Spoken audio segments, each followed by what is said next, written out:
I live in a quiet suburban neighborhood with my husband, Leo, and our bright, bubbly 8-year-old daughter, Chloe. By trade, I'm a freelance graphic designer, which lets me work from home and create a life built around my family's schedule.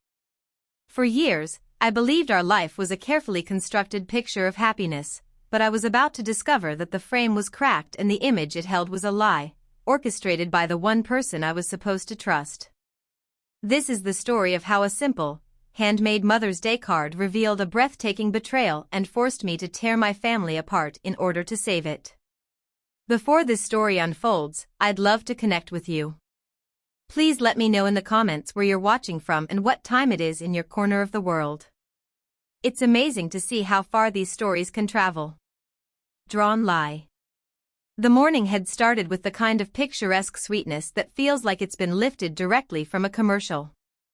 Sunlight, thick and golden, streamed through the blinds, striping the bedroom walls in patterns of light and shadow.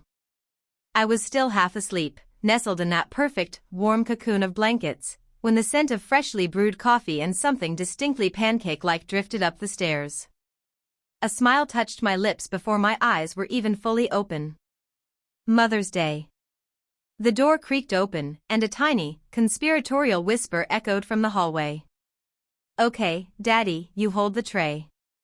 I've got the most important part."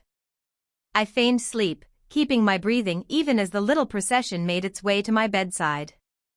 Leo, my husband of 10 years, was a rock, steady, dependable, and a man whose love was a quiet, constant presence in my life. But Chloe, our daughter, was the fireworks display. She was all vibrant energy, infectious laughter, and a fierce, unadulterated love that could make the grayest day feel like a carnival. "Happy Mother's Day, Mommy." Chloe's voice was a burst of sunshine. I let my eyes flutter open, putting on a show of sleepy surprise. "Oh, my goodness. What is all this?" There they were. Leo, looking handsome and slightly rumpled in his weekend sweats, was balancing a breakfast tray laden with a stack of slightly lopsided pancakes, a small vase with a single, perfect rose from our garden, and my favorite mug steaming with coffee. And beside him, Chloe stood beaming, her chest puffed out with pride, clutching a large, folded piece of construction paper. This was her masterpiece. The most important part. "I made it for you," she announced, her brown eyes, so like her father's, sparkling with excitement. "Daddy helped a little with the breakfast, but the card is all me." Leo leaned in to kiss my forehead. "Happy Mother's Day, my love. You deserve this and so much more." He set the tray gently on my lap, the warmth of the plate seeping through the blankets. My heart felt so full it was practically overflowing. This was everything. These moments of simple, unvarnished family joy were the architecture of my happiness. I thanked them both profusely, took a sip of the perfectly made coffee, and then turned my full attention to my daughter. "Okay, Miss Chloe, I am ready for the most important part," I said, my voice full of ceremony. "May I see my card?" She handed it to me with the reverence of a knight presenting a sacred scroll. The front of the card was a classic 8-year-old's creation. A drawing of our family as stick figures, though she'd given me a very stylish triangle dress and a great deal of curly hair, stood under a wobbly, multicolored rainbow. A smiling sun with sunglasses peeked out from the corner. The words "Happy Mother's Day" were written across the top in big, blocky letters, each one a different color. It was perfect. It was Chloe. "It's beautiful, sweetheart," I whispered, tracing the outline of her drawing. "Absolutely beautiful." "Open it, Mommy. Read what it says inside," she urged, bouncing on the balls of her feet. I carefully opened the folded paper. Inside, covering the entire right panel, was a message. But as my eyes scanned the words, a tiny, almost imperceptible flicker of confusion went through me. The handwriting was different. On the front, the letters were bubbly and a little clumsy, the charming print of a child still mastering her penmanship. Inside, the script was an elegant, flowing cursive. The loops were perfect, the spacing was immaculate, and the letters slanted at a precise, uniform angle. It was the kind of handwriting you might see on a wedding invitation, not on a card from a third grader. The message itself was beautiful, full of sophisticated compliments. To my dearest mother, your grace illuminates our home like the finest crystal. Your wisdom is a guiding star, and your elegance is a lesson to us all. May your day be as magnificent as the love you so generously bestow upon your adoring family. I blinked, rereading the words. Grace illuminates our home? Generously bestow? These were not the words Chloe used. Chloe's vocabulary consisted of awesome, super cool, and, on a good day, fantastic. The sentiment was lovely, of course, but the phrasing felt foreign. It was as if a Victorian-era poet had possessed my daughter's body for the sole purpose of writing this card. I looked up at Chloe, who was watching my face with an expectant, hopeful expression. I couldn't let my confusion show. She was so proud. "Oh, honey," I said, my voice thick with genuine emotion, because despite the strangeness, the love was still the point. "This is the most beautiful thing I have ever read. Did you write this all by yourself?"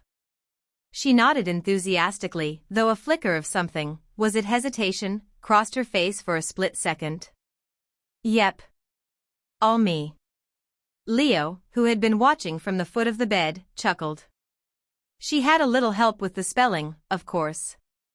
My mother was on FaceTime with her yesterday while you were at the grocery store. She wanted to make sure it was perfect for you." And just like that, the pieces clicked into place. Evelyn. My mother-in-law. Of course. Evelyn, a retired interior designer, was a woman for whom perfection was not just a goal, but a baseline requirement for existence. Everything about her was curated, from her immaculate home, which felt more like a museum than a place where people actually lived, to her carefully chosen, polysyllabic vocabulary. Grace illuminates our home sounded exactly like something Evelyn would say. My initial confusion melted away, replaced by a wave of mild amusement and gratitude. It was sweet, really. Evelyn had likely coached Chloe, feeding her the lines and perhaps even guiding her hand to write them so beautifully. It was a typical Evelyn move, a desire to elevate every moment, to make sure every gesture was executed with maximum elegance. A little over the top, sure, but her heart was in the right place. She just wanted her granddaughter to present me with the perfect card. I folded the card and placed it on my nightstand, a treasured object. "Well, it is perfect. Thank you, my sweet girl. And thank your daddy and grandma for their help, too." The rest of the morning was a blur of happy chaos. We ate the pancakes in bed, getting syrup on the duvet, and laughed about it. We called my own mother, who lived a few states away, and Chloe excitedly recounted every detail of our morning celebration. Later, we all called Evelyn to thank her. "Oh, it was my pleasure, darling," Evelyn's smooth, cultured voice came through the phone's speaker. "Chloe is such a remarkably intuitive child. She has such a profound way with words. She told me exactly what she wanted to express, and I simply helped her find the proper phrasing. She gets her poetic soul from our side of the family, you know." Leo smiled at me, a look that said, "That's my mom." I smiled back, pushing aside the faint prickle of annoyance at her backhanded comment. Evelyn always had a way of giving a compliment that simultaneously managed to be a subtle critique of my own lineage. According to her, Leo's analytical skills came from his father, his artistic eye from her, and Chloe's supposed poetic soul was now also a product of the right side of the family. It was a familiar dance, one I'd grown accustomed to navigating with a polite smile and a mental eye roll. We spent the afternoon in the garden, planting the new batch of annuals I'd bought. The sun was warm on my back, the soil was cool beneath my fingertips, and the sound of Chloe's laughter as Leo chased her with the watering hose was the only soundtrack I needed. It was a perfect day. Truly perfect. That evening, after Chloe was tucked into bed, exhausted and happy, and Leo was downstairs catching up on some work emails, I found myself back in our quiet bedroom. I picked up the card from the nightstand, intending to put it in my memory box along with all the other precious, handmade treasures from Chloe's childhood. I opened it again, admiring the drawing on the front before my eyes settled once more on the message inside. The script was undeniably beautiful. But now, in the silence of the room, away from the joyful whirlwind of the day, that initial flicker of unease returned, stronger this time. Leo had said Evelyn was on FaceTime. How could she have guided Chloe's hand to write such perfect cursive through a screen? The question hung in the quiet air of my bedroom, a dissonant note in an otherwise harmonious day. How could she have guided her hand through a screen? It wasn't a passing thought anymore, it was an insistent, nagging whisper that refused to be silenced. I sat on the edge of the bed, the card held delicately in my hands, and stared at the elegant script as if it were a coded message I suddenly needed to decipher. I tried to reason with myself. Maybe Leo had misspoken. Maybe Evelyn had been over earlier in the week. But I knew that wasn't the case. I worked from home, my schedule was intricately woven with Chloe's. I would have known if Evelyn had visited. We saw her every Sunday for dinner, and that was it. The FaceTime call was the only opportunity she'd had. My gaze drifted from the card to Chloe's school bag, which was sitting by her desk in the corner of our room. An idea began to form. I stood up and walked over to the bag, pulling out her homework folder. I flipped through the pages until I found a book report she had completed just last week. Her handwriting, the real handwriting of my 8-year-old daughter, was all over it. It was bubbly, the letters large and rounded. Her E's were a little loopy, her T's were crossed with enthusiastic, sometimes crooked, lines. It was the handwriting of a child who was still learning, still forming her own style. It was charming. It was authentic.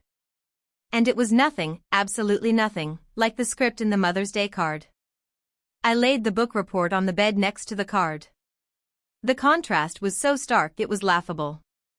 On one side was the work of a child, on the other, the polished penmanship of a seasoned adult. The flowing, flawless cursive in the card wasn't just helped or guided.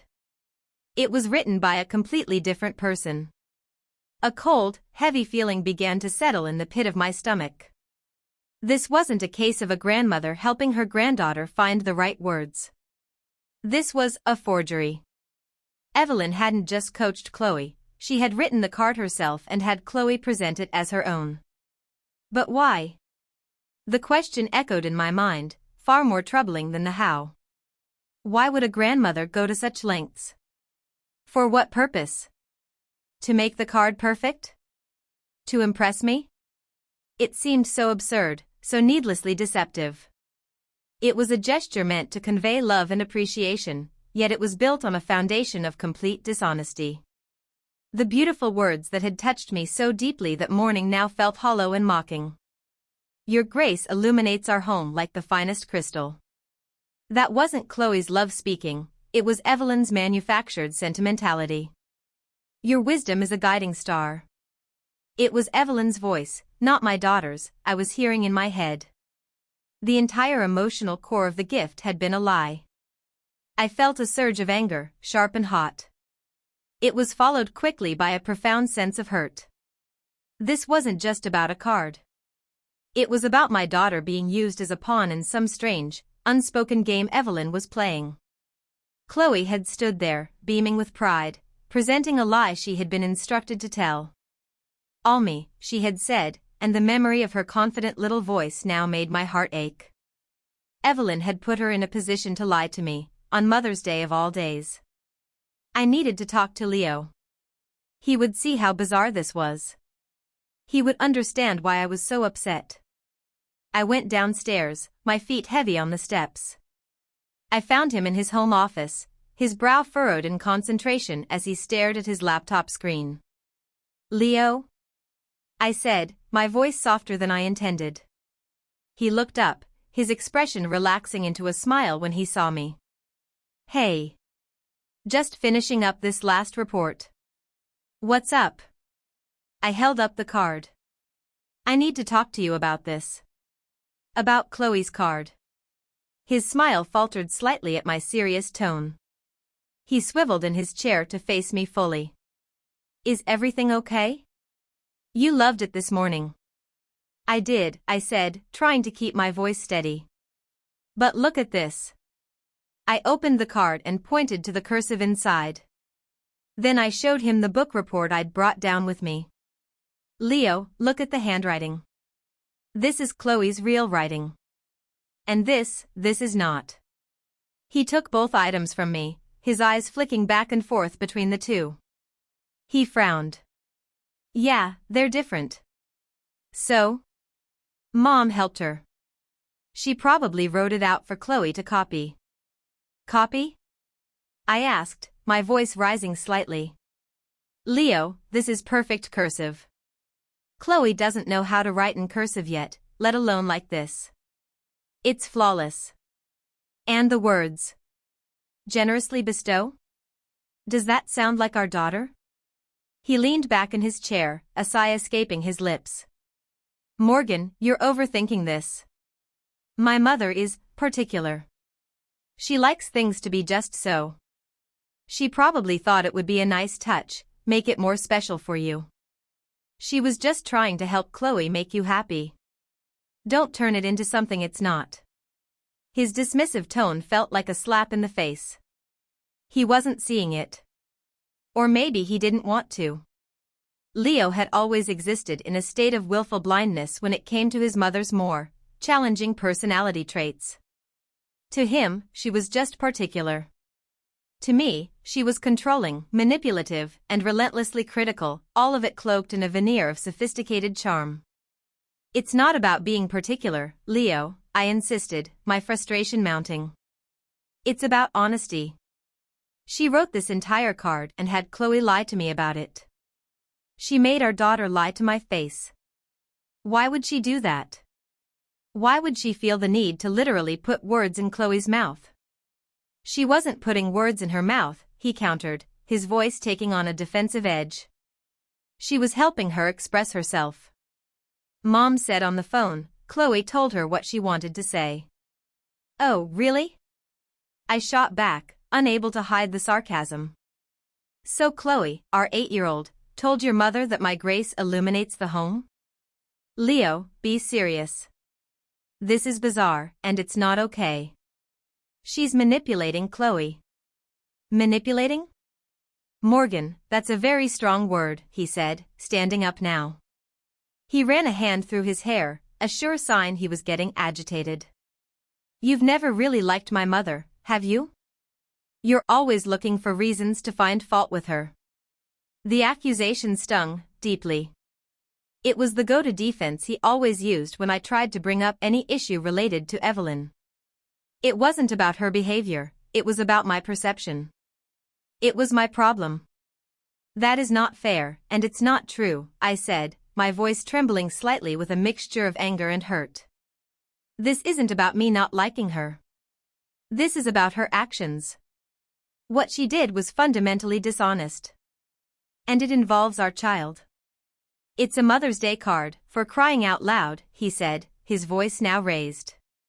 It was meant to be a nice gesture. My mother loves you. She loves Chloe. She was just trying to make the day special. I can't believe we are fighting about this. The conversation was going nowhere. He had already erected his defensive wall, and I knew from a decade of experience that there was no getting through it once it was up.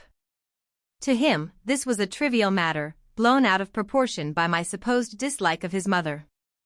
To me, it was a giant red flag, a symptom of a much deeper problem I had long suspected but never been able to prove.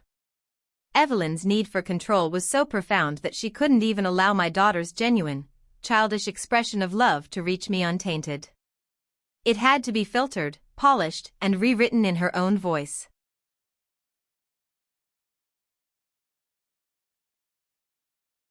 In the days that followed that Mother's Day, our lives returned to their normal rhythm, at least on the surface. Leo and I, by unspoken agreement, did not bring up the card again.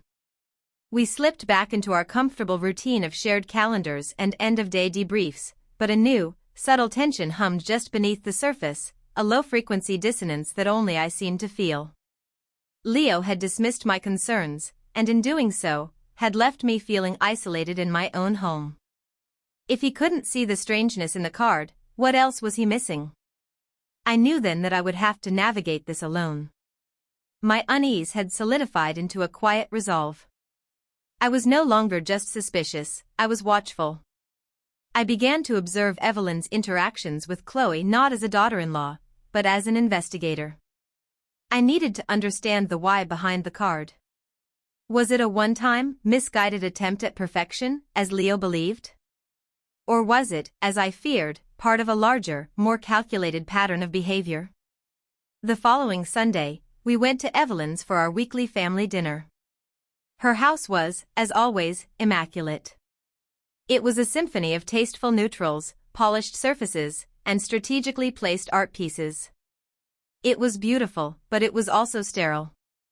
There was no clutter, no sign of the messy, vibrant life Chloe and I lived. Here, everything had its place, and every object, every person, was expected to remain in it. I watched Evelyn with Chloe throughout the evening. On the surface, she was the doting grandmother.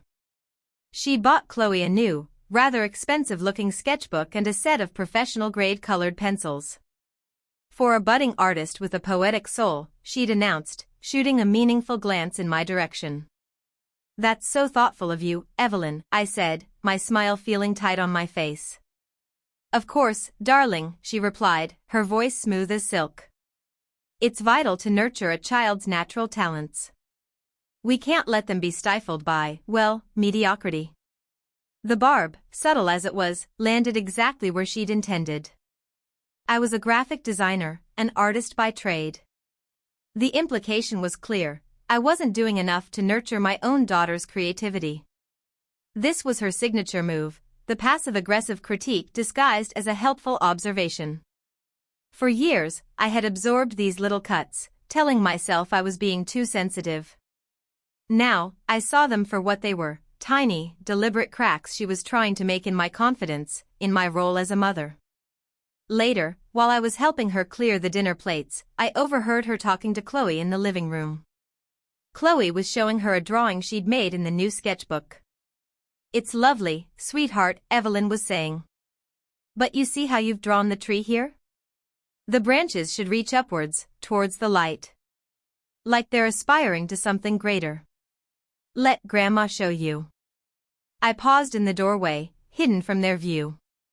I watched as Evelyn took the pencil from Chloe's hand. "And the house," she continued, her voice a low, instructional murmur. "The lines should be perfectly straight. A strong foundation. It's all about having a strong foundation." She wasn't just correcting a drawing, she was imposing her worldview onto my daughter's imagination. Chloe's whimsical, slightly crooked house was being erased and replaced by something more rigid, more Evelyn.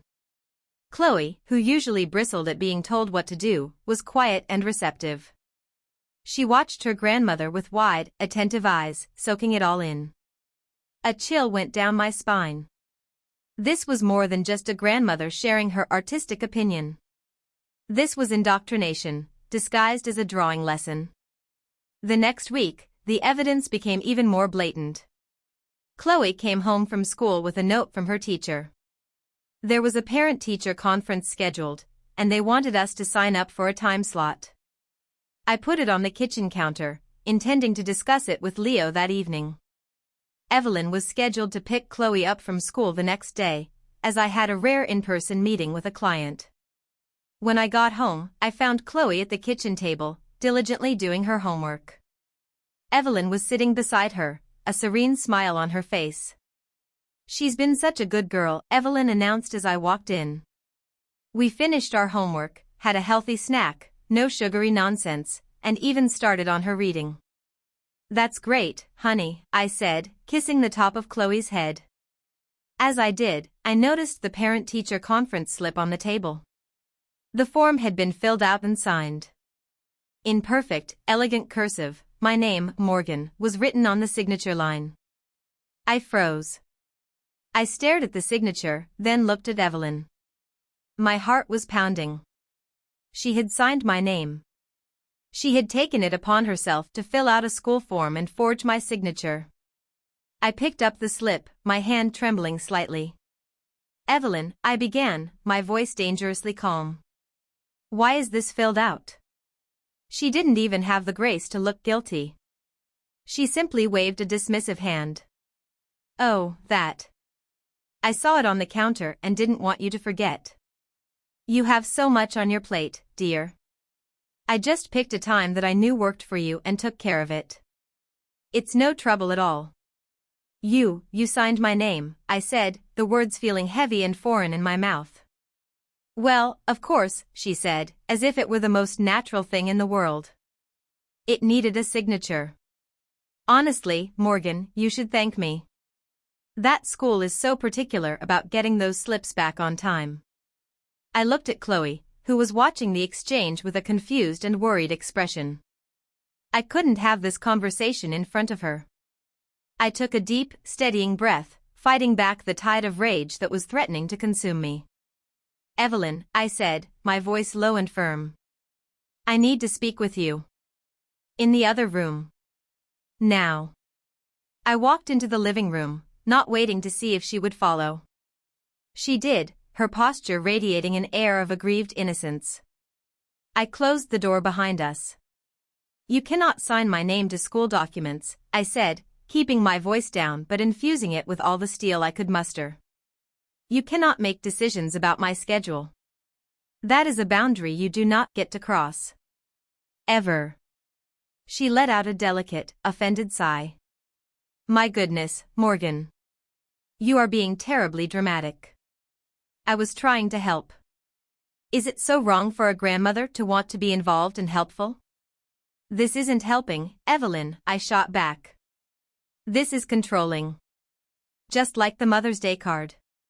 You write the card, you sign the forms, where does it end? Do you start making medical decisions for her next? You are systematically overstepping, and you are teaching my daughter that dishonesty and forgery are acceptable ways to help someone. Her eyes narrowed. The mask of gentle sophistication fell away, revealing the cold, hard certainty beneath. I am teaching her about standards. Something she clearly is not learning otherwise. The card was beautiful. The form is handled. I see problems, and I fix them. You should be grateful to have someone so dedicated to your family's well-being.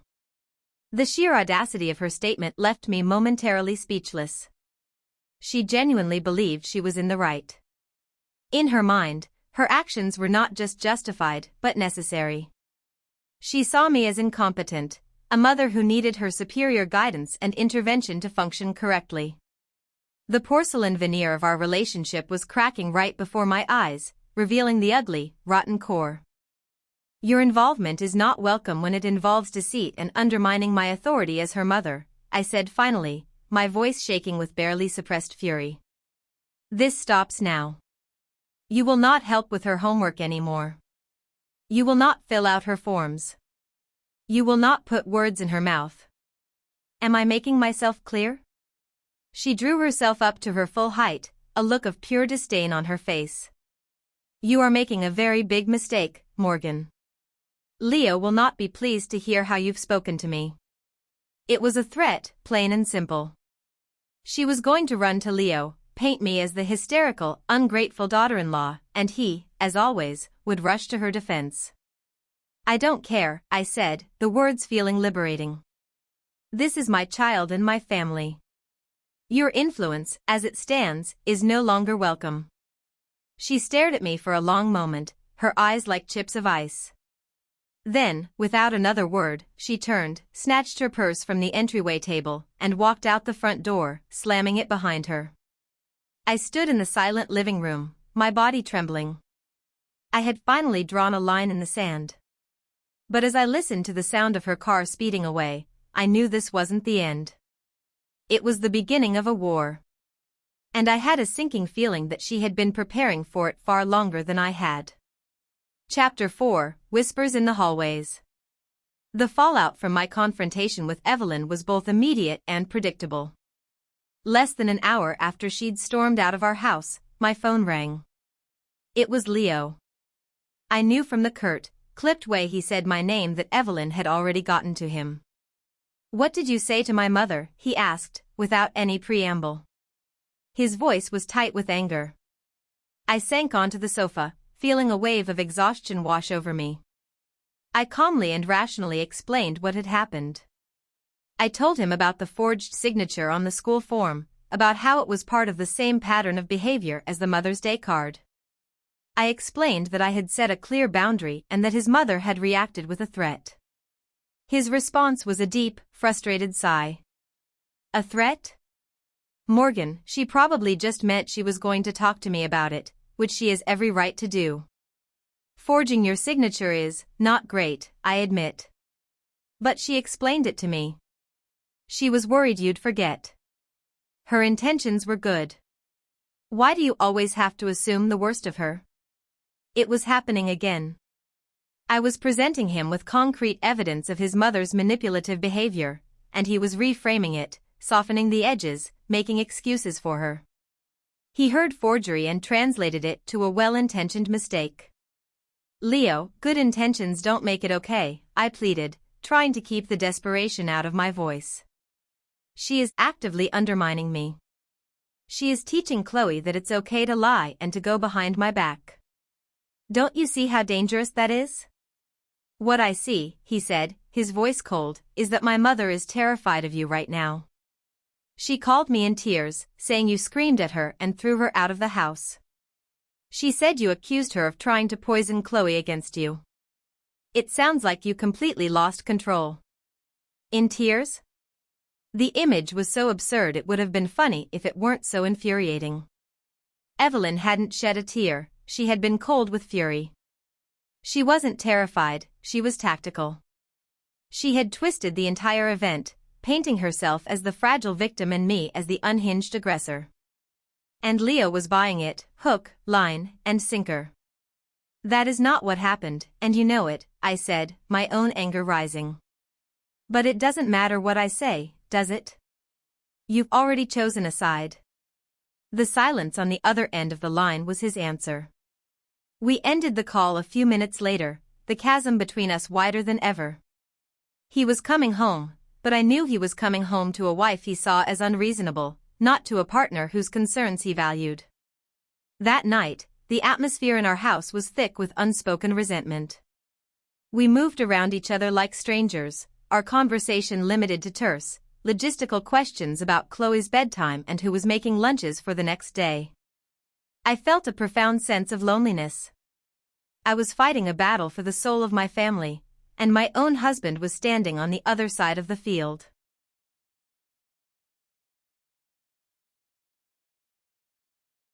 I knew I couldn't do this alone anymore. I needed an ally. I needed someone who would listen to me without a pre-existing bias, someone who would see the facts for what they were. The next day, I called my best friend, Jenna. Jenna and I had been friends since college. She was an elementary school teacher, a smart, practical woman with a no-nonsense approach to life and a deep understanding of child psychology. We met for coffee at a small cafe halfway between my house and her school. I laid out the whole story for her, starting with the card and ending with the forged signature and the disastrous phone call with Leo. I showed her pictures I'd taken of the card next to Chloe's homework. As I spoke, her expression shifted from concern to deeply troubled. When I finished, she was quiet for a long moment, stirring her latte. Finally, she looked up at me, her eyes full of seriousness. Morgan, this is more than just an overbearing mother-in-law, she said. From my professional perspective, what you're describing is a classic case of covert emotional manipulation. She's not just controlling, she's actively trying to alienate Chloe from you. Hearing my fears validated by a professional, by someone who worked with children every day, was both terrifying and incredibly affirming. I wasn't crazy. I wasn't being overly dramatic. She's engaging in what we call triangulation, Jenna continued. She's inserting herself between you and your daughter, and between you and your husband, positioning herself as the good one, the helper, the victim. The forged signature is a huge red flag. It's a power play. She's demonstrating that she has the authority to act as you, to literally take your place. So what do? I asked, my voice barely a whisper. Leo won't listen to me. And I'm scared of what this is doing to Chloe. You need irrefutable proof, Jenna said, her tone firm. You need something that Leo can't explain away or reinterpret. You need to catch her in the act, in her own words. Something that shows her intent. She then suggested something that felt both sneaky and brilliant. You said Evelyn sometimes watches Chloe at your house, right? You need to know what's being said when you're not there. You need to hear the whispers in the hallways. The idea of recording Evelyn felt like a massive invasion of privacy, a line I never thought I'd cross. But as Jenna pointed out, Evelyn had already invaded my home, my family, and my relationship with my daughter in the most insidious way possible. This wasn't about spying, it was about protecting my child. We devised a simple, low-tech plan. I had an old smartphone I didn't use anymore. We downloaded a simple voice-activated recording app. The plan was to leave the phone discreetly tucked behind a stack of books on the shelf in our living room, the room where Chloe and Evelyn usually spent their time. Evelyn was scheduled to watch Chloe for 2 hours the following Tuesday while I had a dentist appointment. It was the perfect opportunity. The days leading up to Tuesday were agonizing. My interactions with Leo were strained. He was being formally polite, but distant. He made a point of calling his mother every evening, speaking in low, comforting tones that made me feel like an outsider in my own home. Meanwhile, I noticed subtle shifts in Chloe's behavior. She started correcting me on small things, saying, "That's not how Grandma does it," or "Grandma says the proper way to set the table is with the fork on the left." They were minor comments, but they were echoes of Evelyn, proof that her influence was taking root. On Tuesday, my hands trembled as I set up the old phone. I positioned it carefully, ensuring the microphone was unobstructed, and started the app. I felt a pang of guilt, but it was quickly overshadowed by a fierce, protective instinct. I had to know what was being said to my daughter when I wasn't there to defend her. I kissed Chloe goodbye, gave Evelyn a polite, tight-lipped smile, and left for my appointment. The entire time I was in the dentist's chair, my mind was back at the house. I could barely focus on the hygienist's instructions. I just wanted to get back, to retrieve that phone, to hear the truth. When I returned home, Evelyn was getting ready to leave. "We had a wonderful time," she said, her smile not quite reaching her cold eyes. "We worked on a lovely little story for her creative writing homework. She has such a vivid imagination, once you give it the proper structure." I just nodded, waiting for her to leave. The moment her car pulled out of the driveway, I rushed to the living room and retrieved the phone. My heart was hammering against my ribs. I took it upstairs to my office, closed the door, and plugged in my headphones. With a deep breath, I pressed play.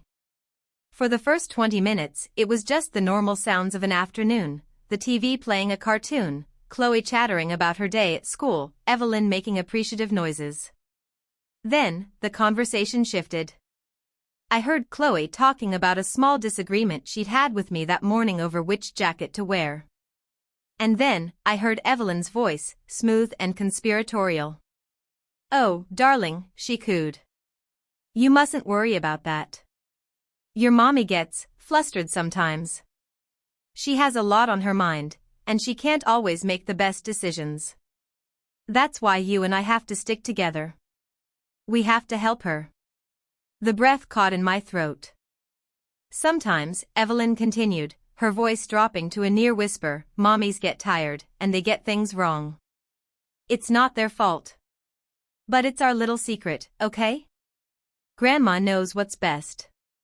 And we know how to keep Daddy happy, don't we? A calm house, a happy girl, that's what's important. We'll just let Mommy think she's in charge." I ripped the headphones from my ears, my body shaking with a fury so intense it made me feel sick. It was all there. The gaslighting, the manipulation, the deliberate campaign to position me as unstable and incompetent in my own daughter's eyes.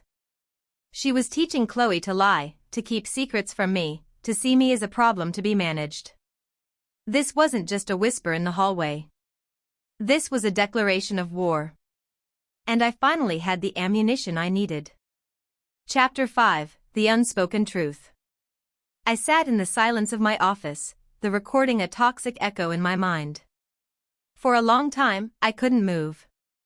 The raw, unfiltered venom in Evelyn's words had paralyzed me. It was one thing to suspect manipulation, to see the signs and piece together the puzzle. It was another thing entirely to hear it spoken so plainly, to hear the casual, calculated way she was poisoning my daughter against me. "We'll just let mommy think she's in charge." The phrase replayed in my head, a testament to her breathtaking arrogance and deceit. The initial shock gave way to a cold, hard clarity. The hurt was still there, a deep, aching wound in my chest, but it was now overlaid with a layer of pure, unadulterated resolve. This was no longer a matter of opinion or interpretation.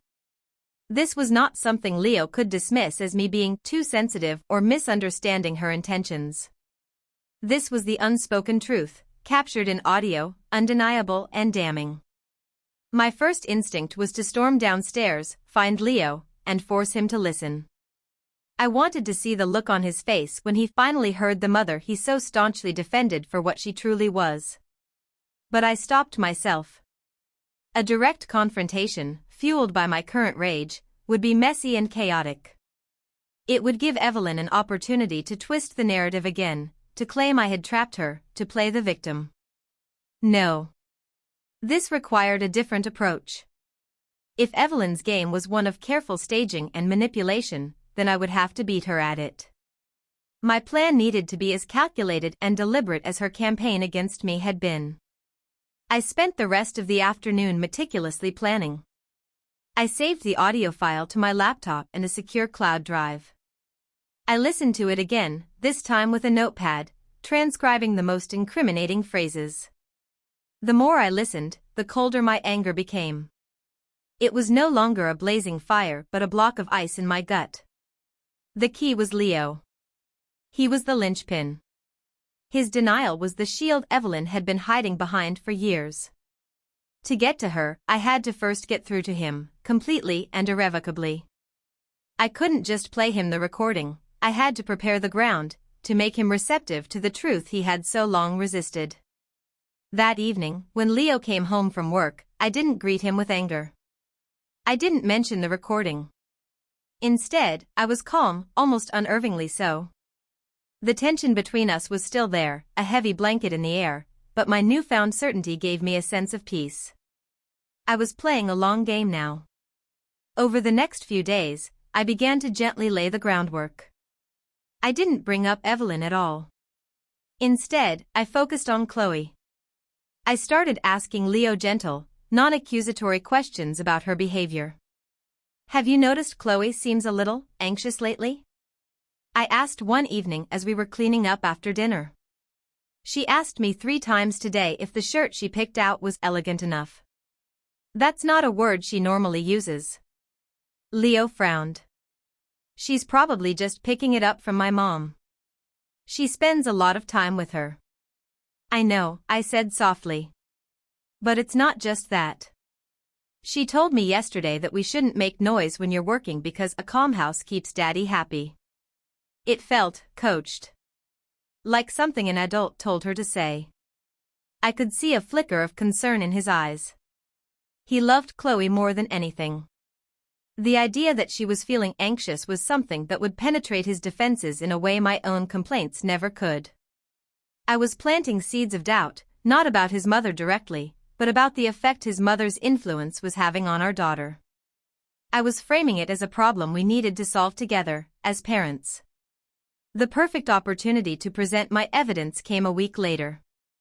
It was Leo's birthday. His 34th. I told him I wanted to host a small dinner party at our house, just us, my friend Jenna, and of course, Evelyn. He was pleased, seeing it as an olive branch, a sign that I was willing to move past our recent conflict. Evelyn, when he invited her, accepted with an air of magnanimous grace, no doubt believing she had one. She thought I had been put back in my place. She had no idea she was accepting an invitation to her own reckoning.